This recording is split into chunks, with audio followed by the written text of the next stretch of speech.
जय हिंद, नमस्कार फ्रेंड। ज्योति क्लासेस में आप सभी का एक बार फिर से स्वागत है। हेलो दोस्तों, कैसे हैं आप सभी? आई होप आप सभी बहुत ही अच्छे होंगे, स्वस्थ होंगे, स्टडी अपनी कंटिन्यू कर रहे होंगे। चलते हैं हमारी आज की उनकी क्लास की तरफ। जैसा कि आप सभी जानते हैं, इस चैनल के माध्यम से हम कर रहे हैं होम साइंस की सीरीज, जिसमें क्लास 6 से 12 की बुक को कवर कर रहे हैं। और अभी तक क्लास 6 से 10 की पढ़ाई हमने कंप्लीट कर ली। हम आगे क्लास 11th में। आई होप आपने हमारी सारी प्रीवियस क्लासेस देखी हो, क्योंकि हर एक टॉपिक को हमने बहुत ही डिटेल में पढ़ा है। इतने डिटेल में पढ़ने का एक ही उद्देश्य है कि एक बार आप इस सीरीज को देखिए, समझिए, ताकि होम साइंस से रिलेटेड कोई भी डाउट आपके माइंड में ना रह जाए। चाहे आप किसी भी क्लास के लर्नर से किसी कॉम्पिटिटिव एग्जाम की प्रिपरेशन कर रहे हैं या फिर किसी भी फील्ड में होम साइंस अपना करियर देख रहे हैं, सभी के लिए सीरीज काफ़ी हेल्पफुल होने वाली है। तो प्लीज़ चैनल फर्स्ट टाइम आया तो चैनल को लाइक शेयर और सब्सक्राइब करें। साथ ही साथ अपनी राय भी हमें कमेंट के माध्यम से अवश्य बताएं। चलिए स्टार्ट करते हैं आज की क्लास। आज की क्लास में फ्रेंड्स हम करेंगे कुछ क्वेश्चन आंसर्स की प्रैक्टिस, जो कि बहुत इंपॉर्टेंट होने वाला बेटा। बट प्रीवियस क्लास में हमने क्या पढ़ा था, एक बार क्विक रिवीजन कर लेते हैं। तो फ्रेंड, प्रीवियस क्लास में हमने क्या किया था, पोषणात्मक स्वच्छता को प्रभावित करने वाले कारक देखे थे, जिसके अंतर्गत हमने आहार और पोषक तत्वों की सुरक्षा देखी थी, संवेदनशील लोगों की देखभाल, सबके लिए अच्छा आहार, सुरक्षित पर्यावरण। फिर हमने देखा था पोषण संबंधी समस्याएं और उनके परिणाम क्या होते, जिसमें हमने कुपोषण, अल्पपोषण, अतिपोषण, इन सभी को कवर किया था। फिर हमने पोषण और संक्रमण देखा था, जिसमें हमने स्वास्थ्य और स्वच्छता को भी हमने साथ ही साथ कवर किया था। पर्यावरण संबंधी स्वास्थ्य विज्ञान पढ़ा था। आहार संबंधी स्वास्थ्य विज्ञान क्या है, इसके बारे में भी हमने देखा था। यानी कि जो हम आहार ग्रहण करते हैं, उसका क्या हमारे शरीर पर क्या इफेक्ट पड़ता है। अगर दूषित आहार है तो किस प्रकार हमारे शरीर को वो प्रभावित करता है। तो ये सभी हमने पढ़े थे। और कुछ क्वेश्चन भी आज के एज अ होमवर्क के रूप में हमने आपको दिया था। आई होप आपसे क्वेश्चन भी इजीली सॉल्व हुए होंगे। तो ये हमारी प्रीवियस क्लास थी। इसी के साथ हमारा ये चैप्टर भी कंप्लीट हो गया था। कौन सा चैप्टर? पोषण स्वास्थ्य और स्वास्थ्य विज्ञान। अब इसी से रिलेटेड कुछ क्वेश्चन आंसर की प्रैक्टिस करेंगे। ये देख लीजिए, 2-4 क्वेश्चन एनसीईआरटी फोल्डर हैं, जो कि बहुत इंपॉर्टेंट होते हैं, आपको ये दिए जाते हैं।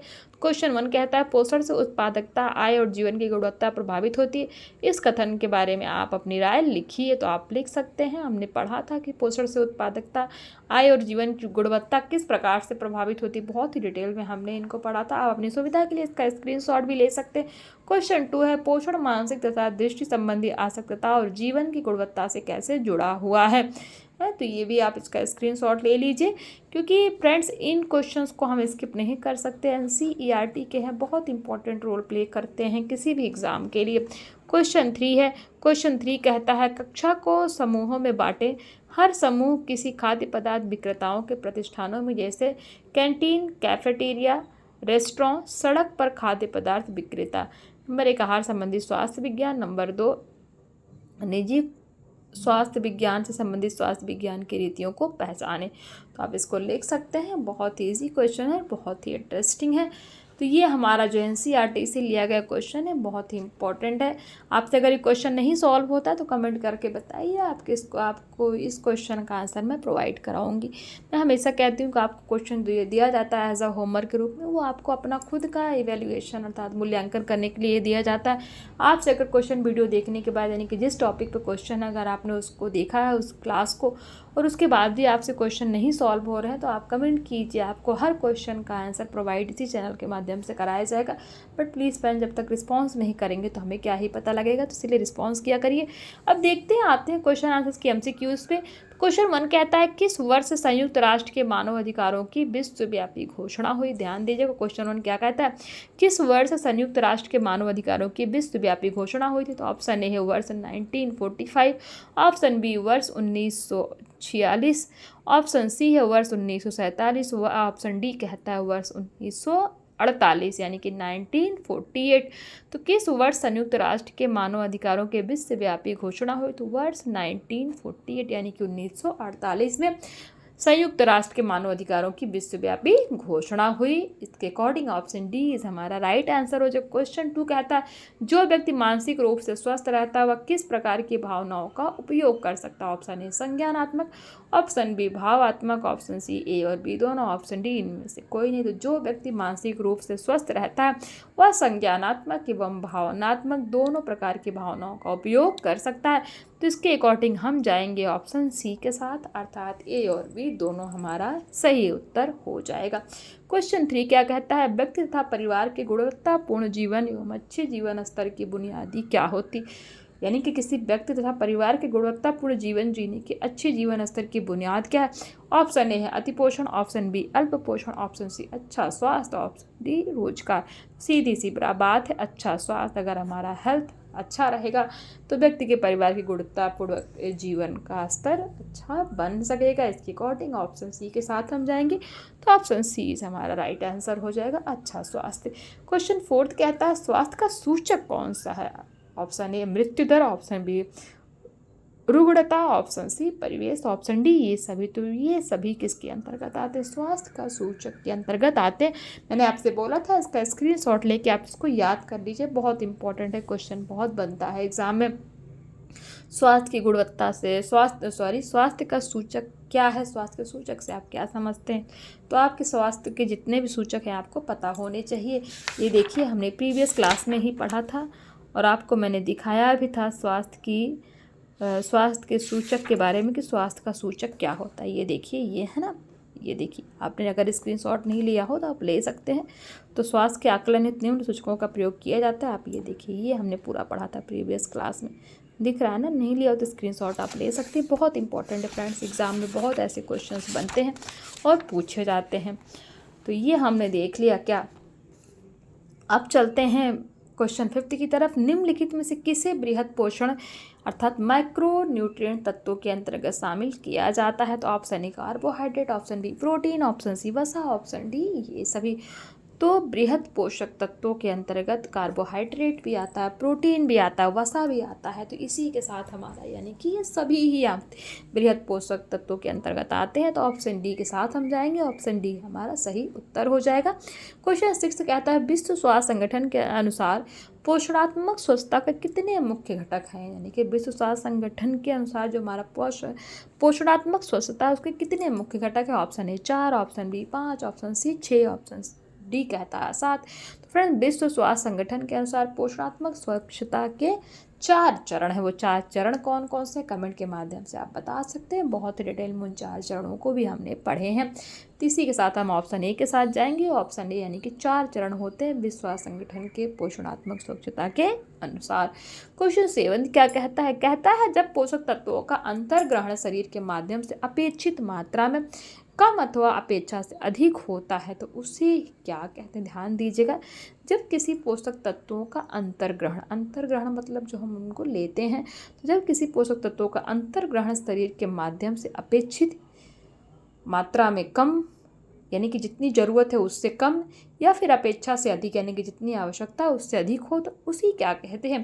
तो ऑप्शन ए कहता है उसे पोषण कहते हैं, ऑप्शन बी कहता है सुपोषण कहते हैं, ऑप्शन सी कहता है कुपोषण कहते हैं, ऑप्शन डी कहता है संदूषण कहते हैं। तो जी नहीं, हम क्या कहते हैं? उससे ही हम कुपोषण कहते हैं। जब हम किसी पोषक तत्वों को अपने शरीर में हम जितनी ज़रूरत है उससे कम अगर हम ग्रहण करते हैं या फिर उससे ज़्यादा ग्रहण करते हैं तो उसी को हम क्या कहते हैं? कुपोषण हम कहते हैं कि इनको कुपोषण हो गया। तो इसीलिए हम जाएंगे ऑप्शन सी के साथ। ऑप्शन सी कुपोषण हमारा राइट आंसर हो जाएगा। क्वेश्चन 8 क्या कहता है? किसकी कमी से व्यक्ति को घेंघा नामक रोग होता है? घेंघा रोग सभी जानते हैं ना, गला ऐसे आगे नीचे निकल आता है। तो घेंघा नामक रोग किस चीज़ की कमी से होता है? Option A chlorine, option B iodine, option C magnesium, option D fluorine. तो आयोडीन की कमी से व्यक्ति को घेंघा नामक रोग हो जाता है। इसीलिए आपको इंश्योर करना है कि आपकी डाइट में आयोडीन की मात्रा जितनी आवश्यक है उतनी हो, पर्याप्त मात्रा में आप आयोडीन लें। क्वेश्चन 9 कहता है मोटापा जो स्वयं में एक बीमारी है निम्नलिखित में किस बीमारी के खतरे को बढ़ावा देता है? ऑप्शन ए मधुमेह, ऑप्शन बी उच्च रक्तचाप यानी कि हाई ब्लड प्रेशर, हृदय रोग, ऑप्शन डी ये सभी। तो फ्रेंड्स मोटापा जो स्वयं में एक बीमारी है वो किस बीमारी के खतरे को बढ़ाता है? तो उससे मधुमेह यानी कि शुगर भी होता है, हृदय रोग, उच्च रक्तचाप। तो इसके अनुसार हमारा ये सभी हो जाएगा। तो ऑप्शन डी हम ये सभी के साथ जाएंगे। तो मोटापा से ये सारे ही रोग हमारे शरीर में पनप सकते हैं। इसीलिए अपने वेट का ध्यान रखना है कि मोटापा ना हो पाए या फिर माल न्यूट्रिशन भी ना हो पाए है। अब चलते हैं क्वेश्चन, ये हो गया हमारा बहुविकल्पीय प्रश्न। अति लघु उत्तरीय प्रश्न क्या कहता है? कहता है क्वेश्चन 1, स्वास्थ्य के मुख्य 3 आयाम कौन कौन से हैं? तो स्वास्थ्य के मुख्य 3 आयाम हमने पढ़े थे, सामाजिक स्वास्थ्य, मानसिक स्वास्थ्य तथा शारीरिक स्वास्थ्य। ये क्या है? स्वास्थ्य के 3 मुख्य आयाम हैं और सामाजिक स्वास्थ्य, मानसिक स्वास्थ्य, शारीरिक स्वास्थ्य किस तरह से स्वास्थ्य को प्रभावित करता है, इसके बारे में भी हमने डिटेल में पढ़ा था।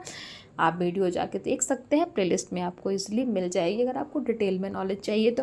क्वेश्चन 2 क्या कहता है? मानसिक स्वास्थ्य क्या तात्पर्य, यानी कि मानसिक स्वास्थ्य आप क्या समझते हैं, किसको आप मानसिक रूप से स्वस्थ मानेंगे? तो मानसिक स्वास्थ्य तात्पर्य भावनात्मक तथा मनोवैज्ञानिक स्वास्थ्य से। जो व्यक्ति मानसिक स्वस्थता की अनुभूति करता है, अनुमति नहीं है, अनुभूति है, अनुभूति करता है, वह अपनी संज्ञानात्मक तथा भावात्मक क्षमताओं का उपयोग कर सकता है। क्वेश्चन 3, शारीरिक रूप से स्वस्थ व्यक्ति में क्या पाया जाता है? तो शारीरिक रूप से स्वस्थ व्यक्ति में संक्रमण और रोग के प्रति पर्याप्त प्रतिरोधक क्षमता पाई जाती है, यानी कि उसकी इम्यूनिटी सिस्टम बहुत ही अच्छी होती है। क्वेश्चन 4 कहता है पोषण का संबंध किससे, यानी कि जो पोषण है वो किससे संबंध रखता है? पोषण का संबंध शरीर के अंगों तथा ऊतकों की संरचना एवं कार्य के रखरखाव से है।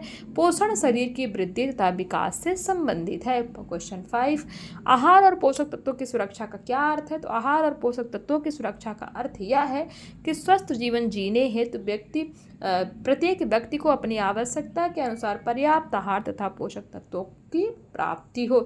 इसी को हम आहार और पोषक तत्वों की सुरक्षा का नाम देंगे। क्वेश्चन 6 कहता है अति पोषण तथा अल्प पोषण किसको कहते हैं?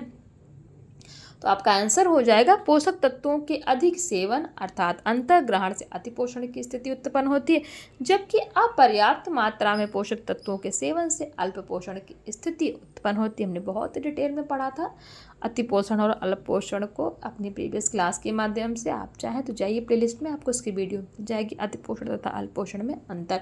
क्वेश्चन 7 क्या कहता है? किसकी कमी के कारण गर्भावस्था में भ्रूण का विकास प्रभावित होता है? तो लौह तत्व अर्थात आयरन की कमी के कारण गर्भावस्था में भ्रूण का विकास प्रभावित होता है तथा यह माता की रुग्णता और मृत्यु के खतरे की संभावना को बढ़ाता है। रुग्णता अर्थात बीमारी, तो ये हमने पढ़ा था। और ये देखिए ना, जब मतलब औरतें जब प्रेग्नेंट होती है उस समय उनको आयरन कैल्शियम की गोली दी जाती है, तो इसी लौह तत्व की कमी के कारण जो आपके गर्भ में जो भ्रूण पल रहा है वो प्रभावित होता है तथा इससे माता की रुग्णता अर्थात बीमारी और मृत्यु के खतरे की संभावना बढ़ती है। तो इसीलिए जब भी प्रेगनेंसी हो तो पर्याप्त मात्रा में आयरन एंड कैल्शियम की टैबलेट लेनी चाहिए डॉक्टर की सलाह के हिसाब से, अपनी मर्जी से नहीं, जितना डॉक्टर बोले उस हिसाब से, तो आपके शरीर में आयरन यानी कि लौह तत्व की कमी ना होने पाए। अब ये हो गया हमारा लघु उत्तरीय प्रश्न। क्वेश्चन 1 कहता है मानसिक रूप से स्वस्थ व्यक्ति में किस प्रकार के गुण एवं सक्षमता पाई जाती है? ये वही है जस्ट हमने अभी जो पढ़ा, आप इसका स्क्रीनशॉट ले सकते हैं। क्वेश्चन 2 है स्वास्थ्य के आकलन हेतु किन सूचकों का प्रयोग किया जाता है? आप देखिए पढ़ा था ना ये सब। क्वेश्चन 3 अच्छा स्वास्थ्य और पोषण कैसे सहायक तथा लाभप्रद होता है? तो आप इसका भी स्क्रीनशॉट ले सकते हैं, बट मैं आपसे फिर यही विनती करूंगी कि आप क्वेश्चन को अपने आप ही सॉल्व करने का प्रयास करें। हाँ, अगर फिर भी नहीं आपसे होता तो आप चाहे तो मुझे कमेंट के माध्यम से पूछ सकते हैं, अर्थात इसको अपनी सहायता के लिए रख सकते हैं इस क्वेश्चन के आंसर्स को। क्वेश्चन 4 है अल्प पोषण से क्या आशय है और अल्प पोषण किसे कहते हैं? क्वेश्चन 5 कहता है पोषण और संक्रमण में किस प्रकार का संबंध है, संक्षेप में बताइए। तो ये लघु उत्तरीय प्रश्न हमारा कंप्लीट हो गया। दीर्घ उत्तरी में कहता है स्वास्थ्य की परिभाषा क्या है? स्वास्थ्य के मुख्य 3 आयामों का विस्तार पूर्वक वर्णन करें। हमने 3 आयाम पढ़े थे ना स्वास्थ्य के, शारीरिक, मानसिक और क्या पढ़ा था हमने? सामाजिक। तो शारीरिक, मानसिक और सामाजिक 3 आयाम पढ़े थे ना स्वास्थ्य को, इनको डिटेल में पढ़ा भी था, तो आप परिभाषित कर सकते हैं। तो आप ये देखिए उन्होंने वही लिखा। क्वेश्चन 2 है पोषणात्मक स्वस्थता को प्रभावित करने वाले कौन कौन से कारक हैं, व्याख्या करें। इसी के साथ हमारा ये चैप्टर कंप्लीट होता है। आई होप आज की क्लास आपको समझ में आई होगी और नेक्स्ट क्लास में हम एक नए टॉपिक के साथ आपसे मुलाकात करेंगे।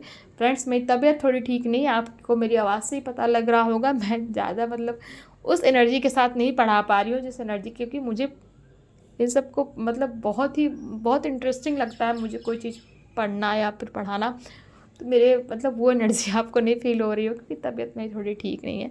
प्लीज़ माइंड मत कीजिएगा। थोड़ा जुकाम है, क्योंकि मैं जहाँ पे रहती हूँ ना वहाँ पर का वेदर मुझे सूट नहीं करता है, इसलिए रह रह के मुझे कोल्ड की प्रॉब्लम हो जाती है। ये यहाँ से जाने के बाद, वेदर ठीक होने के बाद ही वेदर का इफ़ेक्ट है, तो अपने आप ही ठीक होगा। तो प्लीज़ मेरी आवाज़ को माइंड पे मत लीजिएगा, बस आपको समझाने का प्रयास किया है जिससे आपकी क्लास मिस ना हो। तो आज इसी के साथ हमारा ये चैप्टर कंप्लीट होता है और मिलते हैं नेक्स्ट क्लास में एक नया चैप्टर के साथ। तब तक के लिए जय हिंद, नमस्कार। हंसते रहिए, मुस्कुराते रहिए, एक दूसरे की हेल्प करते रहिए। और हाँ, अगर कॉन्सेप्ट समझ में आ रहे तो जाते जाते चैनल को लाइक एवं सब्सक्राइब करके अवश्य जाइए। धन्यवाद।